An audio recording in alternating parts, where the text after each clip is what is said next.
Hello, everyone. My name is Debbie Sherman, and I am co founder of One Breath Institute. In today's topic, I am going over grief and why we just can't do it, right? With that topic, let me start over. It's such a big topic, right? And I know that when I say the word grief, that you may be feeling something in your body, maybe in your heart space, your throat, maybe in your stomach area. So, why can't we grieve? There's a lot of reasons why we can't grieve. There's no formula to grieving, and every grieving scenario is different. And there's an expectation around everyone's grieving process. And mainly because we don't allow space to heal. So, grief to me is the feeling in the body after a scenario, after a loss. And loss doesn't necessarily always mean in death, right? Loss could be in a relationship and the other person's still living. Loss could be in an opportunity. Loss could be in a job or whatever you define, and then that feeling in return is loss. Grief is not how we respond. Our trauma is how we respond. And that ties into the whole expectation, right? If we lose something and have you ever had someone say, well, why aren't you sad about that? Why aren't you crying? And it's like, oh, well, my nervous system, my trauma response doesn't show crying. It doesn't show the expectation that you have. So let's talk a little bit more about the expectations that we have around grieving and the timeline, right? And let's take a breath with that. The timeline.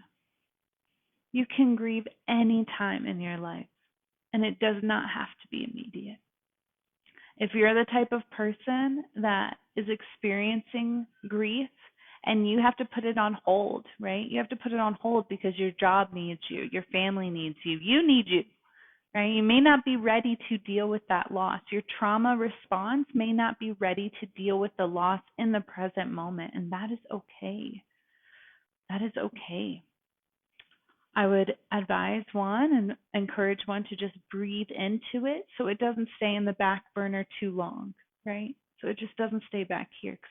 So what we don't want when grieving is to put it so far behind us that we still feel the weight, and then 5 years down the road, whew, here it is. And we're finally processing something that happened a long, long, long time ago.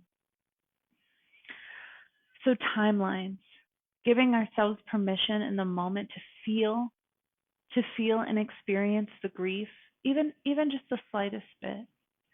Just the slightest bit. And also with that, having compassion for yourself, having love for yourself, having patience for yourself, and not telling you that you need to stop grieving today, right? You need to have that timeline, okay? Timeline needs to go out the window when it comes to grieving. Everyone's grieving pattern is different. Every scenario grieving pattern is different. And it takes time to process, right? There's so many different feelings and stages when it comes to grief. And to finally come to a place of peace within that grief does take time. It takes time because we have to heal the mind. We have to heal the nervous system. We have to heal the body. And then we have to heal the social environment around us, our community, the relationships with it, right? Grief doesn't affect one person. It affects all people. It affects all people. So if we keep that in mind, that grief affects all people, then maybe you can be the advocate for not only yourself, but others. If you give yourself permission to process your grief, maybe you don't have the tools, and that's okay. figuring it out is part of creating your own grief formula. You could start with your breath and movement. Talking it out sometimes does help, right? So if you're having that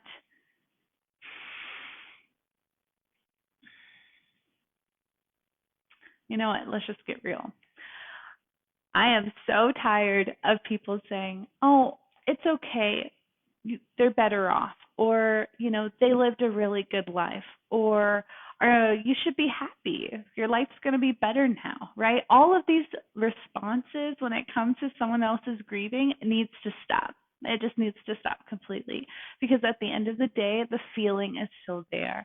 The body is still missing, longing, wanting, craving, whatever it is that they no longer have, right? So let's have some compassion for everyone and ourselves and not say those things. We just hold space. We just hold breath with people when they're grieving. That's it. We just hold breath with them and hold space. This topic means so much to me because my formula, I wait till the month of May to process my grief, and that is healthy for me today. And I work on it a little bit more so that I can process it day to day. But I've always used month of May because for some reason I've experienced most loss in the month of May, most loss and death in the month of May. And I connect really deeply with grief. And so if you're watching now in the present moment or later on and you would like a breath to be held for you and some space to be held for you, I am here for you. So let's get back to the whole formula and the whole grieving process, right? Like, why can't we do it? We can't do it because society doesn't allow us to. You don't get time off because you're grieving, or if you do, you have to potentially lose your wages. That's not fair. That's not fair. You don't get like social wiggle room, right? If I'm grieving, I still have to show up for a birthday party. I still have to do this. I still have to do that. I can't say, I'm just grieving. Or if I do, then I don't know. Sometimes it's reciprocated and taken in a way that isn't the best, right? I know you can relate to this, so just keep going with me. And with that expectation that we put on everyone's grieving, it's like overshadowing, telling us that what happened doesn't matter. And what happened does matter. And what happened is valued. And how you're feeling is valued. There's a whole nother spiritual and religious point of view when it comes to grieving, right? So specifically like with the loss and death, I remember as an early kid experiencing my first loss. Everyone dressed in black, and we went to the funeral, the showing, if you like see the person, and then which like to me was a little too much, right? Like I would rather remember someone in their life and their color and their energy than not, because that's not the person. Anyways, so then we take the body and we bury the body, and then we show up and we say a prayer, and then we eat food, and then apparently you're not supposed to feel anything anymore. Or maybe you do cry a little bit, but apparently like the feeling's supposed to just end. And that's not true for anyone. Like everyone's feelings continues on. Everyone's mourning still continues. Everyone's grief still continues. But it's just like empty. It's not really spoken of. It's not really like processed. Or people are like, "Oh, it's okay. You'll feel better eventually." And it's like, well, my body doesn't know that. I just love how everyone in our society tells us, these motivating factors, but they don't give us the tools to get there. They're like, "You'll feel better soon." And it's like, okay, can you tell me how I can feel better soon? I would love to tell you. I would love to know how. I just really remember that, and I could just see everyone for months on still struggling to feel better, and be whole again, to feel whole again. And grief also doesn't it doesn't always mean death, right? Grief could also be a feeling in a relationship, a sense of wrongness or a sense of any type of loss.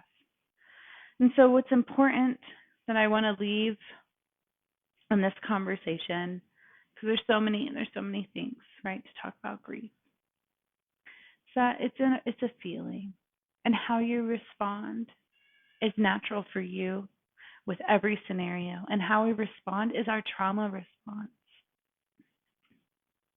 And if we keep in mind that everyone is grieving because there's no timeline, there's no ending to grieving, then maybe we can have a little bit more compassion and patience for people, and understanding that when we connect in relationships, they may have grief carrying with them in the present moment. And so their attachment, their connection with you, their connection with someone else may look different.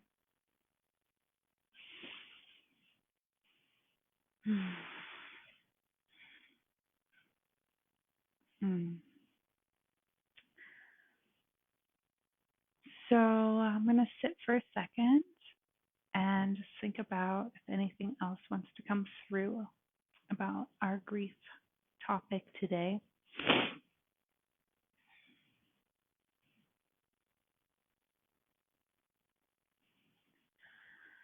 I think what's really hard about grief is that it is, for me, the biggest feeling. And I'm smiling because I finally have worked through so much grief that I can feel love when grieving. But I remember when I couldn't, and I remember when it was just so barbaric almost, right? And sometimes grief can be a little violent because we don't like, sometimes I remember not knowing how to live without another person in this life. And I remember see, timeline. I can still feel it in my body.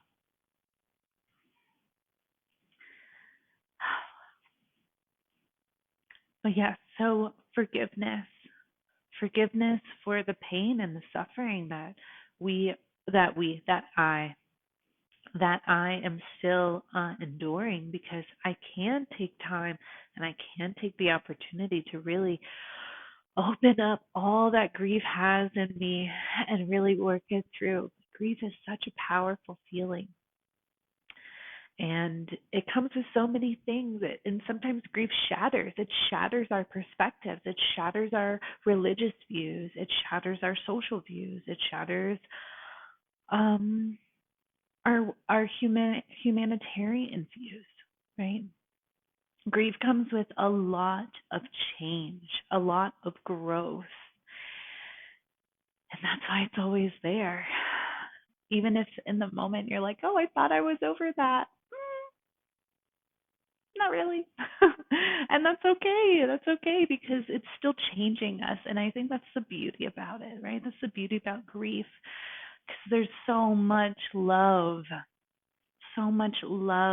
there. There has to be an equivalent amount of grief there too. And sometimes it's okay. I've heard people say, I didn't realize how much I love that person. And that just tells me that we're still living in the do. We're still living in the go, right? We're not living in the calmer present moment. And none of it's wrong. It's all right. It really is. So yes, why we can't do it, because where does the love go? Where does the love go when we're grieving? Sometimes what that looks like is we can do it in a healthy way, and we can channel that love and channel that deep passion that's just like vibrating, right? The grief vibrates in the body, and it can really consume the whole body. And so it's so important to pick up something creative. The most beautiful paintings happen during grief. The most beautiful knitting happens during grief. If you want to pick up a sport, that's beautiful. It takes a choice, a split second, to turn that grief and that creativity into something positive. And we never want to, I say never. It's a more challenging life to choose something negative. A addiction, more bad relationships. I don't know, other choices down the list. I try not to think of those because they're over here. I want to stay on the happy side. They all serve their purpose though, and it's okay if you're over here. It's totally okay because that's serving its purpose. But what we want to do with grief and with love is to bring it out, bring it forth, hug it, embrace it, love it, and process it little by little. And I say little by little because sometimes it's a lot, right? Well, what else do I have to say about grief? So we talked about the expectations that we have of other people, the unknown, and that's really it's not coming. I don't believe it's coming from malintent. I believe it's coming from a good place, right? People don't want others to suffer, but they're not realizing that suffering is important, right? We have to suffer. We have to suffer to figure out what we need in life, what I really need aside from food, water, shelter, what I need in life, right? I have to suffer to know what I need in life, to know what picks me up. And then if it's just myself, then it's myself. Oh, I just lost my train of thought because I needed to tell myself that today. Oh yes, the expectations of people. It's not malicious. We just want everyone to be happy, right? Fake it till you make it almost type of happiness. But the truth is we need time to suffer, and that's okay. Suffering works everything out. And the expectation is also that, society wants us to progress always continuously in a productive project type of way, like moving forward to build, not progress necessarily internally, spiritually, with our breath, right? And the expectation too, like there's a whole nother part of it is like if that person specifically when grieving in death, if the person who died was a good person, at least they lived a good life. Like that blows my mind that some people have said that to me. Because I'm like, well, what if the person wasn't that good? Am I not allowed to grieve them anymore? The truth is, though, is that you're allowed to grieve them. Like, there's the love that you have, the connection that you have with the people that you've lost. So, what I'll end it with is that myself and One Breath Institute, and I like to say I'm bringing One Breath Institute in because I feel like this is a big part of it, right? When you've grieved in life or when you've experienced such a huge change in a split, right? Because that happens in a split, or sometimes it's so long, but it still happens so quickly in our timeline in our life. And there's all these feelings and all of these thoughts and all of these changes happening. And you don't really have anyone to help you learn some tools or have a support system, or maybe the support system's also suffering. So it's just kind of, more challenging sometimes. That's why I love what Lisa and I are creating with One Breath Institute, because One Breath Institute is all of that in one, right? It is a support community. It is a healing modality. It's a tool that you can use every single day to work through everything and connect with everyone. And I just absolutely love it. So again, if you're watching now or watching in the future, I am here for you. I know Lisa's here for you, and our community is here for you as well. And it feels good. It feels really good to be able to say all of that. So thanks for watching.